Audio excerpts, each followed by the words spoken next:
Okay, terrific. Thought I'd rap to you guys today about Peter Singer, who edited In Defense of Animals, and who is the author of the reading that I gave you, Ethics in the New Animal Liberation Movement. In any event, if you haven't heard of Peter Singer, he's a modern-day philosopher, still alive. He is apparently the Ira W. DeCamp Professor of Bioethics at Princeton right now. He's Australian originally. I met him at a conference about 20 years ago. Seemed like a nice enough guy, pretty down to earth, pretty soft-spoken, good speaker. Don't know him real well. I know some of the other people we read in this course, but I don't know Singer terribly well. In any event, he's an academic of some esteem. Of course, if you look around on the worldwide data tubes, you will be able to uncover criticism of Singer, particularly the idea that he advocates actively for the euthanization of severely disabled human infants. Now, Singer replies to that and says, that's what a bunch of basically stupid people say when they take, secondhand summaries of my work and short quotes out of context. He maintains that he's not here to bring any human beings down, but rather to increase the status of the non-human animals. I think also I'll mention it's somewhere in some of the materials out there, or maybe up on Spire, that I sometimes use the term zoon in place of animals from the ancient Greek. In the original text of the Bible, the word zoon is used. Because if you look at what is an animal, well, let's start saying, how do we classify living things? There is the kingdom Animalia as opposed to plants or fungi or stuff like that, single cell bacterium and so on. We have animals, and if you take it apart, humans are animals, as are salamanders and humpback whales and yaks and a whole bunch of stuff. Chimpanzees, it's all animals. So when we talk about animal rights, it's to me somewhat imprecise, because if we're talking about animal rights, we're really talking in this course anyway, in general parlance, about non-human animal rights. And sometimes I just find it easier to just say zoons. I'm not trying to be cute or weird or anything, I just find it better. I don't even know if zoons is a proper plural of zoon. I know zoon is a word, maybe it's zunai or something, it's Greek, I don't know. I'll go with zoon and zoons, as I'm not an ancient Greek scholar, but it works for me. And I sometimes will interchange them, blah, blah, blah. You know what I'm talking about. Anyway, you'll find Singer defending himself and saying that he's just trying to raise up the status of the zoons. I'll say about this reading, it's a pretty simple reading. There's nothing all that conceptually challenging in here. But, keep in mind also that Singer is writing for a wide audience here. He's going broad. He's not doing this for some academic journal, which only a bunch of philosophers will read, which will be full of all kinds of arcane ideas. He's trying to make this a popular piece of writing. I wanted to go to another criticism of Singer that I found on actually the wiki page, I think, where some aesthetics philosopher I've never heard of, named Scruton, I guess, writes, Singer's works, remarkably for a philosophy professor, contain little or no philosophical argument. They derive their radical moral conclusions from a vacuous utilitarianism that counts the pain and pleasure of all living things as equally significant and ignores just about everything that's been said in our philosophical tradition about the real distinction between persons and animals. And to which I say, this implies that there's something of value in philosophical writings on a whole. I've read a lot of philosophical writings. I think there's an awful lot of garbage out there that's really of very low value. So I personally take that criticism as like, Singer's not like a lot of other philosophers. I don't necessarily think that's a bad thing. That doesn't necessarily mean that Singer's good, but to step aside from an awful lot of other philosophy that's out there that's just pretty low grade. I mean, have you ever read Kierkegaard? Ugh. These people are well known within that sphere. Maybe not well known to the general world. We're talking about Western philosophers here, obviously, but I don't think stepping away from a lot of that miasma of nonsense is necessarily a bad thing. But hey, it's just my opinion. You may completely totally jam on Schopenhauer or something. That is totally up to you. I'd like to hear the arguments in support of, and I'll give you some arguments against, but I don't just automatically sort of kowtow before the altar of philosophy, as if Western philosophy is some great thing that we should all be in awe of. There's some good stuff in there, but there's an awful lot of just absolute drivel too. So let's be careful with our what we embrace blindly. Let's at least try to read a little bit of it first before we just buy into it wholesale.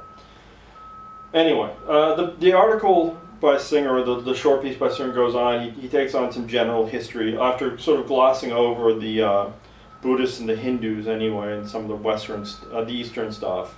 And there's a lot of great stuff in there, I think. But he's obviously not writing for a market that's going to be terribly informed about or necessarily aware of or interested in those philosophies. Now, I know there are plenty of Buddhists out there who eat dead animals all the time.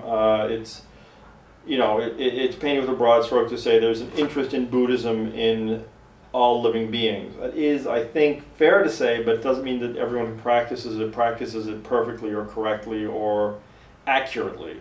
I know plenty of Catholic people who've gotten divorced or support the death penalty or something. Just because somebody claims to be an adherent of a religious group doesn't mean they're practicing it in the way that a, let's say, hardcore, no deviation from the standard individual would. We could get into a whole can of worms on that stuff. I think it's just sufficient to say that Hinduism to some extent and Buddhism to some extent in their purest forms do take a broader interest in the non-human Zun population. Now I'm using them both, which doesn't make it any more or any less complicated. In any event, just because you're talking about these other groups, and also myself not being an adherent of or somebody trained in either one, I want to avoid speaking out of school, so to term it. But let's just say that there's a difference there between Western Christian and Judeo philosophies and those two main ones coming out of the West. Also, the East, the Jains also have a very different view on things. And there's quite a few Jains in the world, even if you've never heard of them.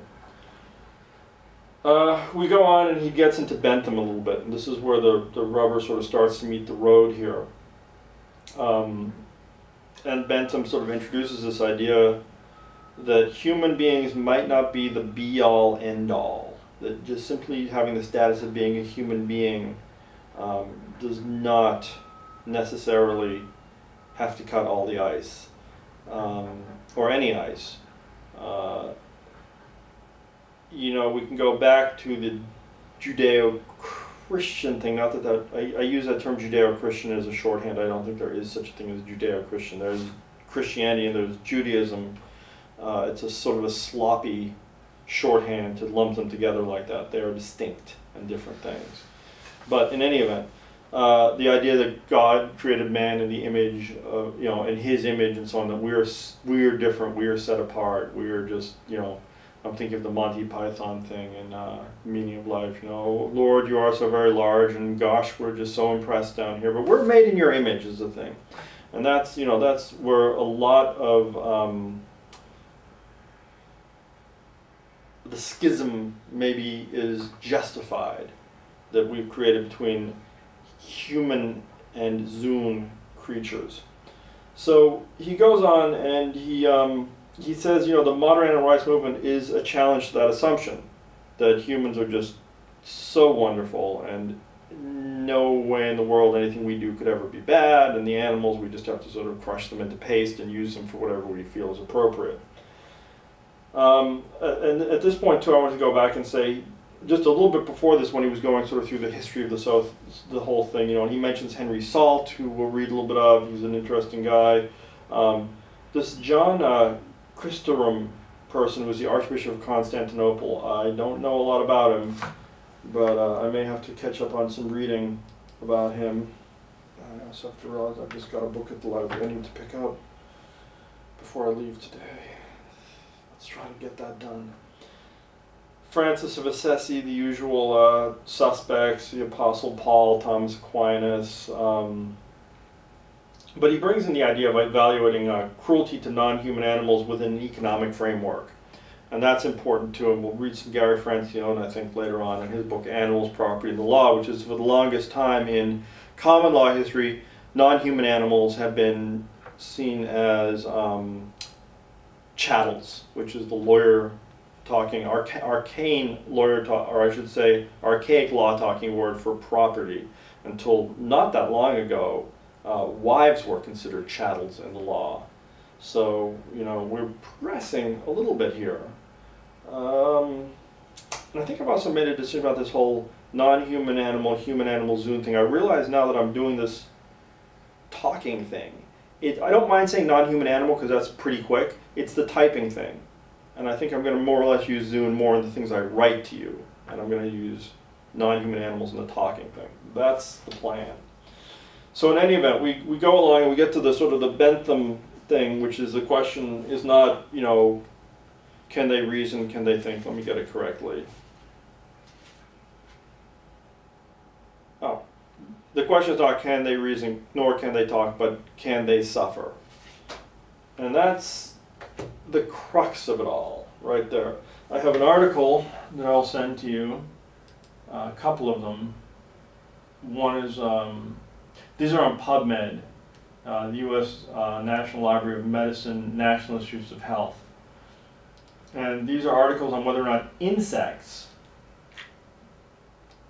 are able to feel fear, anger, or empathy. I've been watching for a while as various, we've moved down through the species, so to speak, from the apes and the chimps, and now we're down to insects, where science, reliable peer-reviewed science, is finding out more and more about the capacities of non-human animals. And it's fascinating stuff. But, now we're opening the question of even insects having the capacity to reason, think, feel. I don't know if they do or not. I merely am pointing to a recent scientific publication, very recent, that sort of tries to start getting at those questions. I haven't read them thoroughly, and it's not exactly my bailiwick, but I'm intrigued to see what is in there. We move on in the Singer piece now, and he starts to say, you could say humans have all these higher abilities, but then you can also find examples of individual humans who do not. So we could have somebody who's in a permanent vegetative state from a car accident and severe head trauma, and we know they're not coming back. The essence of their humanity, their character, their personality, and so on is gone forever. Why don't we just carve them up for food or do experiments on them?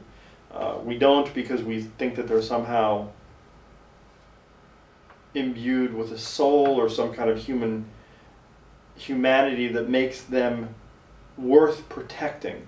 But seen through the lens of Bentham and can they suffer, one is presented with a bit of a quandary, because practically speaking, Singer says here, why do we lock up chimpanzees in appalling primate research centers and use them in experiments that range from the uncomfortable to the agonizing and lethal, yet would never think of doing the same to he uses a politically incorrect term there, but this is the early 80s, let's say a mentally challenged human being at a much lower mental level.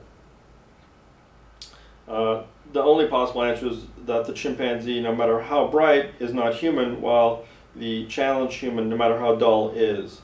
This is speciesism pure and simple, and is indefensible as the most blatant racism. There's no ethical basis for elevating members of one particular species into a morally crucial characteristic. From an ethical point of view, we stand all on an equal footing, whether we stand on 2 feet, 4, or none at all. Coming back again to that Bentham quote that was prior, which I wanted to bring in for just a second. it may one day come to be recognized that the number of legs, the velocity, not velocity, speed, but Villosity, i.e. having long fur, I think, of the skin, or the termination of the os sacrum, which is basically your pelvis at the back of your lower back. He's talking about having a tail or not, really, or having a tail, or reasons equally insufficient for abandoning sensitive beings to the fate. So, he also before that talks about skin color, and the French have already discovered that the blackness of the skin is no reason why a human being should be abandoned. We may read Marjorie Spiegel, I'm not completely sure on this one, who wrote a very interesting little book called The Dreaded Comparison, and was sort of pointing out with good historical basis that all of the arguments that are used in support of the exploitation, I'll say, of non-human animals were used, the common arguments were used in support of the slavery of human beings. They're ignorant, they don't have religion, they don't, they're incapable of feeling pain, they don't form cohesive family units. These are all things that were almost verbatim were used in support of slavery, have been used in support of the exploitation of non-human animals. It's an interesting little book. I hope we'll have time to get to it. And I also point out, you should Google up Ota Benga, Otabenga, to the first name Ota, last name Benga. A pygmy from the Congo who was put in a zoo in the United States, and I'm not going to say in like 1785 or something. This was just before World War I. There may be still a few human beings alive who were alive then. Really unbelievable, but it happened. It's documented.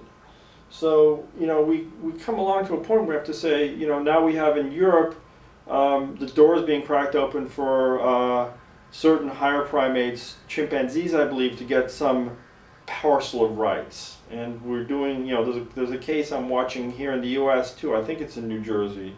I haven't been watching it that closely, but I'll dig it up when we get to the section on that stuff, and we'll talk about that a little bit.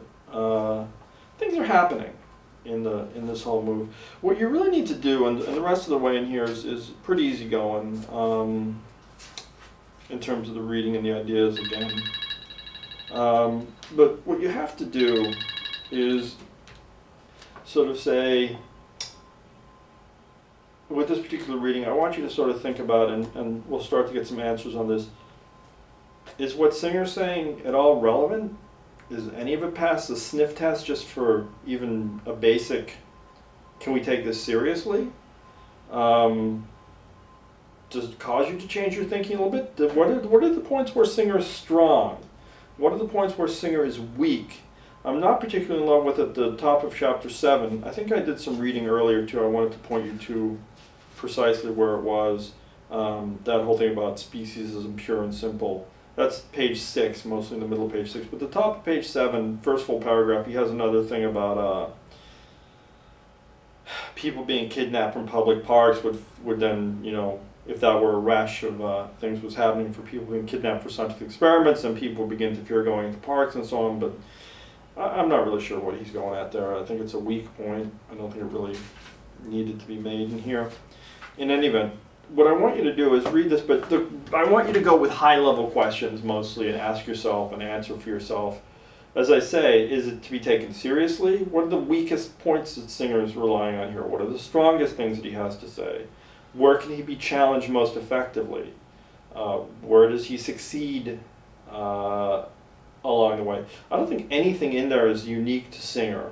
These ideas were around before him, maybe only shortly before him in some cases. But obviously he's going back to Bentham. Bentham's a full, at least, I think, 100 years prior. I'm not sure what the years of Bentham's life were. We can find that out quickly because there's a way to do that. So yeah, so he's lived into 1832. So it was a long time ago, but not that long ago. These pro-animal ideas, non-human animal ideas are relatively recent in our firmament. But I want to know more what you think about it, just on an overall high, 30,000 foot view. How seriously can we take this? Where is it weak? Where is it strong? Read it critically. It's not perfect.